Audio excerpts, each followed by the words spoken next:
विद्यार्थ्यांनो, माझ्या 12व्या व्हिडिओमध्ये मी तुम्हाला कंडिशनल स्टेटमेंट आणि त्याच्या कॉन्व्हर्सबद्दल शिकवलं होतं. आता प्रॅक्टिस सेट 1.3 मधले एक्झाम्पल्स आपल्याला घ्यायचे. फर्स्ट क्वेश्चन आहे, write the following statements in if then form. Write the following statements in if then form. ते इफ देन फॉर्ममध्ये लिहिणे म्हणजेच कंडिशनल फॉर्ममध्ये आणणे. मग मी ते लिहिलं आहे. First question, write the following statements in if then form म्हणजेच कंडिशनल फॉर्म. तर पहिलं स्टेटमेंट होतं तुमचं, the opposite angles of a parallelogram are congruent. पॅरललोग्रामचे अपोजिट अँगल्स कॉन्ग्रेंट असतात. आता या स्टेटमेंटला इफ देन फॉर्ममध्ये आणायचं आहे. तर पहिल्यांदा आपण या स्टेटमेंटचा अर्थ लक्षात घ्या. पॅरललोग्राम जो क्वाड्रिलॅटरल आहे त्याचे अपोजिट अँगल्स कॉन्ग्रेंट असतात. म्हणजे जर मी जे मराठीमध्ये मी जसं करतो आहे तसंच मी त्याला जरतरच्या भाषेत इंग्लिशमध्ये कन्वर्ट करेल.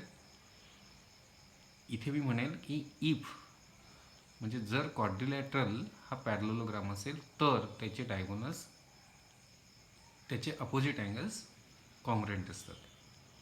म्हणजे इफ कंडिशनल स्टेटमेंट आहे. इफ अ क्वाड्रिलॅटरल, हा क्वाड्रिलॅटरलचा प्रकार आहे पॅरललोग्राम. म्हणून if a quadrilateral is a parallelogram, जर क्वाड्रिलॅटरल पॅरललोग्राम असेल तर its opposite angles are congruent, तर त्याचे अपोजिट अँगल्स कॉन्ग्रेंट असतील. तर हे इफ देन फॉर्म वापरून या स्टेटमेंटला मी कंडिशनल फॉर्ममध्ये आणलं आहे. आता सेकंड स्टेटमेंट आहे तुमचं, the diagonals of rectangle are congruent. परत रेक्टँगल हा तुमच्या क्वाड्रिलॅटरलचाच प्रकार आहे. स्टेटमेंट म्हणते रेक्टँगलचे डायगोनल्स कॉन्ग्रेंट असतात. मग मी याला जरतरच्या भाषेत असं करेल की जर चौकोन हा रेक्टँगल असेल तर त्याचे डायगोनल्स कॉन्ग्रेंट असतात. म्हणजेच कंडिशनल स्टेटमेंट होईल, if the quadrilateral is a rectangle, जर क्वाड्रिलॅटरल रेक्टँगल असेल then its diagonals are congruent, तर त्याचे डायगोनल्स कॉन्ग्रेंट असतील. हा झाला स्टेटमेंट आणि त्याचा हा कंडिशनल फॉर्म. तर नेक्स्ट स्टेटमेंट असं आहे की in an isosceles triangle. Isosceles ट्रँगलमध्ये हा मी इकडे दाखवलेला आहे. तुम्हाला हे जर पेपरला आलं तर ही काढायची गरज नाही आहे. इथे तुम्हाला समजायला मी फिगर घेतली आहे. हा तुमचा आयसोसेलेस ट्रँगल आहे. त्या आयसोसेलेस ट्रँगलमध्ये दोन साईड्स ज्या कॉन्ग्रेंट साईड्स असतात, ती सोडून जी तिसरी साईड असते त्याला बेस म्हटलं जातं. तर हा बेस आहे, हा बेसचा मिड पॉईंट आहे आणि हा बेसचा अपोजिट व्हर्टेक्स आहे. तर हे स्टेटमेंट आपल्याला सांगते in an isosceles triangle. Isosceles ट्रँगलमध्ये the segment joining the vertex and mid point of the base is perpendicular to the base. म्हणजे आयसोसेलेस ट्रँगलमध्ये व्हर्टेक्स आणि बेसचा मिड पॉईंट यांना जोडणारा जो सेगमेंट असतो तो या बेसला परपेंडिक्युलर असतो. आता हे स्टेटमेंट जे आहे ते मला कंडिशनल करायचं आहे. तर कंडिशनल स्टेटमेंट म्हणजे इफ देन वापरून. आता मला जरतरच्या भाषेत हे स्टेटमेंट लिहायचं असेल तर मी म्हणेल, जर ट्रायंगल आयसोसेलेस असेल तर the segment joining the vertex and mid point of the base is perpendicular to the base. म्हणजे हे कोणामध्ये घडतं? फक्त आयसोसेलेस ट्रँगलमध्ये. ट्रायंगल आयसोसेलेस असेल तर बेसचा मिड पॉईंट आणि अपोजिट व्हर्टेक्स यांना जोडणारा सेगमेंट बेसला परपेंडिक्युलर असतं. त्याचं कंडिशनल स्टेटमेंट होईल इफ म्हणजे जर a triangle is an isosceles, triangle isosceles असेल तर the segment joining the vertex and mid point of the base is perpendicular to the base. Triangle isosceles असेल तर व्हर्टेक्स आणि बेसचा मिड पॉईंट यांना जोडणारा सेगमेंट हा बेसला परपेंडिक्युलर असेल. हे स्टेटमेंट होतं, हे त्याचं कंडिशनल फॉर्म झालं.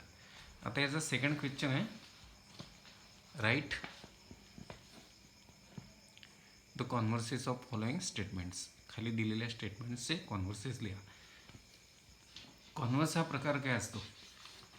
कंडिशनल स्टेटमेंटमध्ये इफ आणि देन नंतरचे जे स्टेटमेंट्स असतात म्हणजे अँटीसिडंट्स आणि कॉन्सिक्वेंट्स यांची आपण अदलाबदल जर केली तर होणारं स्टेटमेंट जे असते त्याला आपण कंडिशनल स्टेटमेंट, आपलं कंडिशनल स्टेटमेंटचं कॉन्व्हर्स म्हणतो. काय असतं की एखादं स्टेटमेंट जर इफ आणि देन वापरून म्हणजेच कंडिशनल फॉर्ममध्ये दिलं असेल तर त्याला कॉन्व्हर्स करणं सोपं जातं. पण जेव्हा स्टेटमेंट हे आपल्याला साधं दिलेलं असतं, इफ देन वापरून दिलेलं नसतं, ते जर कॉन्व्हर्स करायला लावलं तर त्याचं कॉन्व्हर्स करणं जरा जिकरीचं असतं. मग त्याच्यापेक्षा सोपा उपाय असा असतो, स्टेटमेंट जर साधं दिलं असेल, इफ देन फॉर्ममध्ये नसेल, पहिले त्याला इफ देन फॉर्ममध्ये आणा, मग त्याचं कॉन्व्हर्स करा. जसं इथे आपल्याला पहिलं स्टेटमेंट दिलं आहे, the alternate angles form by two parallel lines and their transversal are congruent. म्हणजे दोन लाईन्स पॅरलल असतील तर त्या लाईन्स आणि त्यांचा ट्रान्सव्हर्सल यांनी केलेले अल्टरनेट अँगल्स कॉन्ग्रुएंट असतात. हेच जे स्टेटमेंट आहे हे कंडिशनल फॉर्ममध्ये न देता साध्या फॉर्ममध्ये दिलेलं आहे आणि याचं कॉन्व्हर्स करायला लावलेलं आहे आपल्याला. मग आपण याचं कॉन्व्हर्स कसं करू? तो सोपा म्हणजे माझ्यासारख्याला जर हे स्टेटमेंट कॉन्व्हर्स करायला लावलं तर मी त्याला पटकन करेल.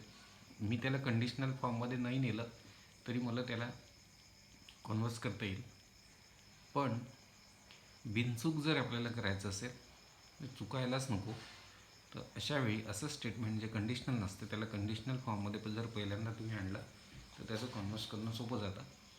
जसं आता इथे हे म्हटलं आहे मी प्रॅक्टिस सेट 1.3 मधलं question 2, write converses of following statements. तर पहिलं स्टेटमेंट दिलेलं होतं आपल्याला, the alternate angles form by two parallel lines and their transversal are congruent. अर्थ लक्षात घेतो पहिले. दोन लाईन्स जर पॅरलल असतील, मी याला कंडिशनल फॉर्ममध्ये आणतो आहे पहिल्यांदा जर भाषेमध्ये. जर दोन लाईन्स पॅरलल असतील तर त्या लाईन्सनी आणि त्यांच्या ट्रान्सव्हर्सलनी केलेले अल्टरनेट अँगल्स कॉन्ग्रुएंट असतात. मग याचं स्टेटमेंटचं कंडिशनल स्टेटमेंट मी केलं पहिल्यांदा की इफ, आता पाहिजे ह्या दोन लाईन्स ज्या पॅरलल असतील तर अल्टरनेट अँगल्स कॉन्ग्रुएंट असतात. स्टेटमेंट सांगते आहे की कोणी तयार केलेले अल्टरनेट अँगल्स, टू पॅरलल लाईन्सनी आणि त्यांच्या ट्रान्सव्हर्सलनी. म्हणजे जर दोन लाईन्स पॅरलल असतील तर त्या लाईन्सनी आणि त्यांच्या ट्रान्सव्हर्सलनी केलेले अल्टरनेट अँगल्स कॉन्ग्रुएंट असतात. म्हणजे इफ म्हणजे जर टू लाईन्स आर पॅरलल, दोन लाईन्स पॅरलल असतील तर then the alternate angles form by these two lines and their transversal are congruent. म्हणजे if two lines are parallel then the alternate angles form by these two lines and their transversal are congruent. आता मला याला converse करायचं आहे. Conditional statement करणे हा माझा target नाही आहे. माझं टार्गेट आहे यांना या स्टेटमेंटला कॉन्व्हर्स करणे. तर इथे या कंडिशनल स्टेटमेंटमध्ये इफ नंतर हे जे स्टेटमेंट आहे हे अँटीसिडेंट झालं आणि देन नंतर हे जे स्टेटमेंट आहे पूर्ण हे झालं तुमचं कॉन्सिक्वेंट. आता मला कॉन्व्हर्स करणं म्हणजे इफ नंतर मला हे स्टेटमेंट घ्यावं लागेल. मग मी इथे लिहिलं मी इफ. या पद्धतीने केलं तर चुकण्याची शक्यता ही खूपच कमी असते. इफ, आता इफ नंतर मी हे कॉन्सिक्वेंट घेतो, the alternate angles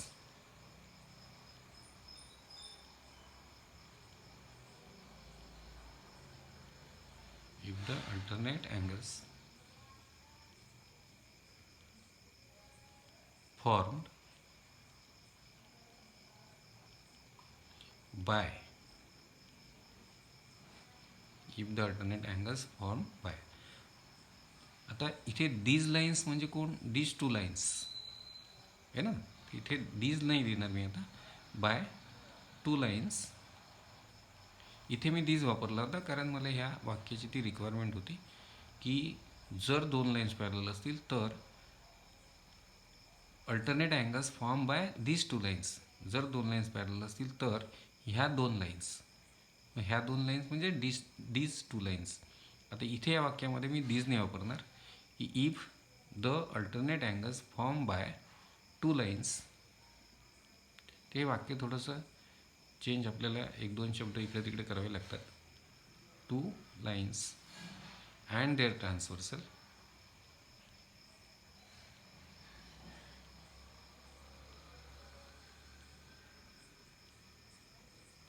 R congruent. हे मी इफ नंतर आता हे कॉन्सिक्वेंट जे होतं ते इफ नंतर लिहिलं. कॉन्सिक्वेंट आणि अँटीसिडेंटची अदलाबदल करावी लागते. आता इथपर्यंतचा वाक्याचा अर्थ झाला इफ म्हणजे जर the alternate angles form by two lines and their transversal are congruent, म्हणजे दोन लाईन्स आणि त्यांचा ट्रान्सव्हर्सल यांनी तयार केलेले अल्टरनेट अँगल्स जर कॉन्ग्रेंट असतील तर देन, आता देन नंतर मला हे लिहावं लागेल, then two lines are parallel. इथे मी पहिल्यांदा स्टेटमेंट जे दिलं होतं त्याला काय केलं, कंडिशनल, आणि त्याच्यानंतर मग मी त्याचा कॉन्व्हर्स घेतला. आता जे सेकंड स्टेटमेंट दिलेलं होतं आपल्याला एक्झरसाईजमध्ये, या सेकंड क्वेश्चनमध्ये, ते स्टेटमेंट हे कंडिशनल फॉर्ममध्येच आहे, त्याच्यामुळे याला कंडिशनल करण्याची आवश्यकता नाही. इथे फक्त तुम्ही अँटीसिडेंट कॉन्सिक्वेंटची अदलाबदल करायची आहे. If a pair of interior angles, इथे या एक्झरसाईज 1.3मध्ये हा सेकंड जे क्वेश्चन आहे, if a pair of interior angles made by transversal of two lines, इथे आर नको,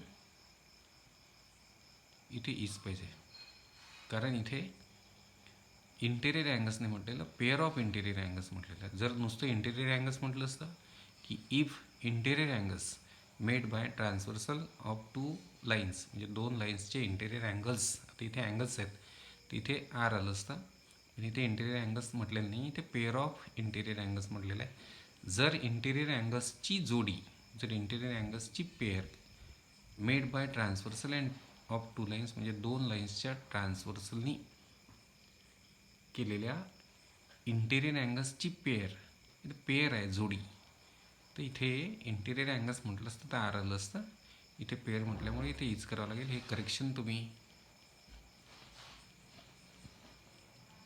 बघा, मी तुमच्या आपल्या याच्यात आलं नाही, त्याच्यामुळे मी पुन्हा एकदा दाखवतो तुम्हाला की if pair of interior angles made by transversal of two lines, हे इथे आर दिलेलं आहे.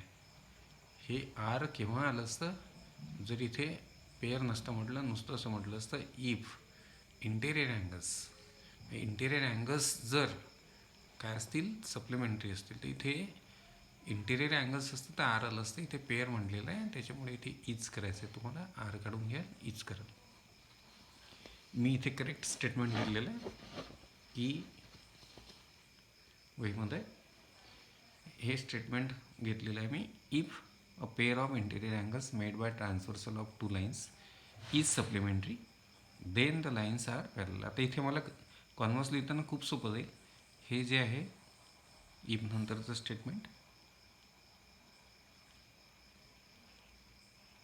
हे इथपर्यंत हे अँटीसिडेंट आहे आणि हे पुढचं स्टेटमेंट आहे, हे कॉन्सिक्वेंट. आता मी इफ नंतर हे कॉन्सिक्वेंट घेतो, if the lines are parallel, इथे घेतो मी देन. आता देन नंतर हा पार्ट लिहितो मी, देन अ पेअर ऑफ, हे खूप सोपं आहे कारण हे कंडिशनल होतं, pair of interior angles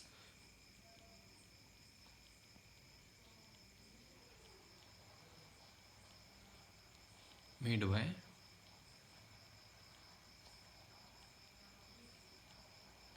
a transversal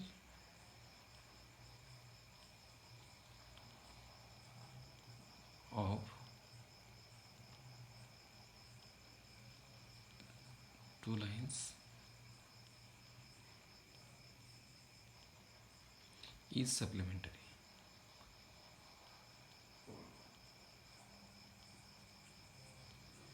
आता इथे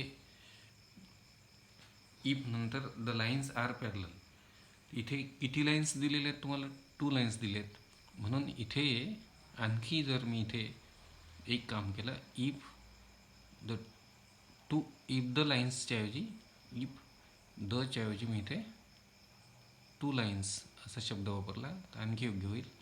इफ काय असतं की कंडिशनल स्टेटमेंट आणि वरून कॉन्व्हर्स करताना सुद्धा आपल्याला अशा बारीक बारीक काही दुरुस्त्या कराव्या लागतात.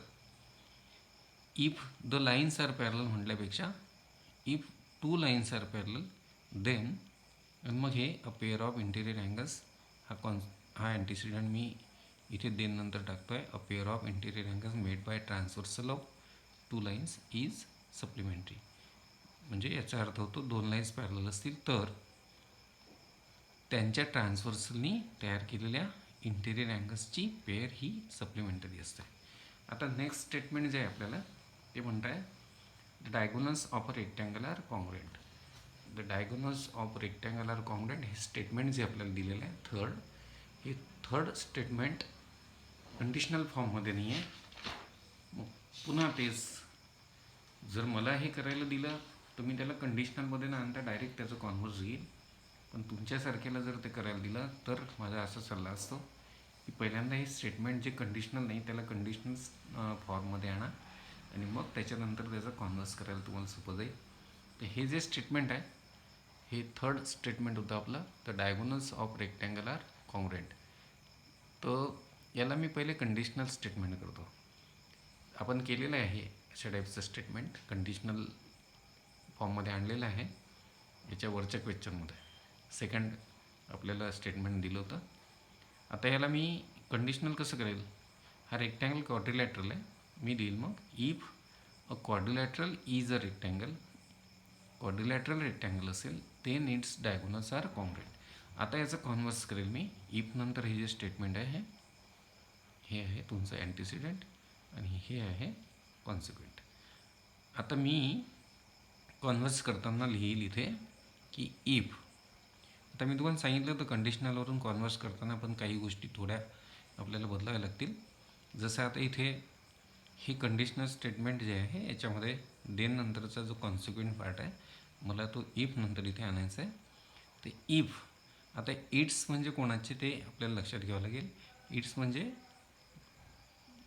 क्वाड्रिलॅटरलचे. म्हणजे इफ नंतर हे इट्स न लिहिता मी इथे जसं मी मागे तुम्हाला सांगितलेलं होतं की इट्स डायगोनल्स हे कोणाचे डायगोनल्स आहे, क्वाड्रिलॅटरलचे आहे. तर इथे इफ नंतर मला इट्स डायगोनल्स नाही लिहिणार मी, इट्स म्हणजे क्वाड्रिलॅटरलचे आहे. If diagonals of quadrilateral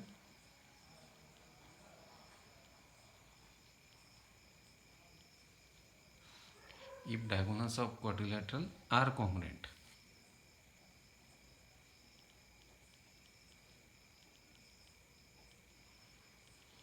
Its diagonals काढून मी diagonals of quadrilateral घेतलं are congruent then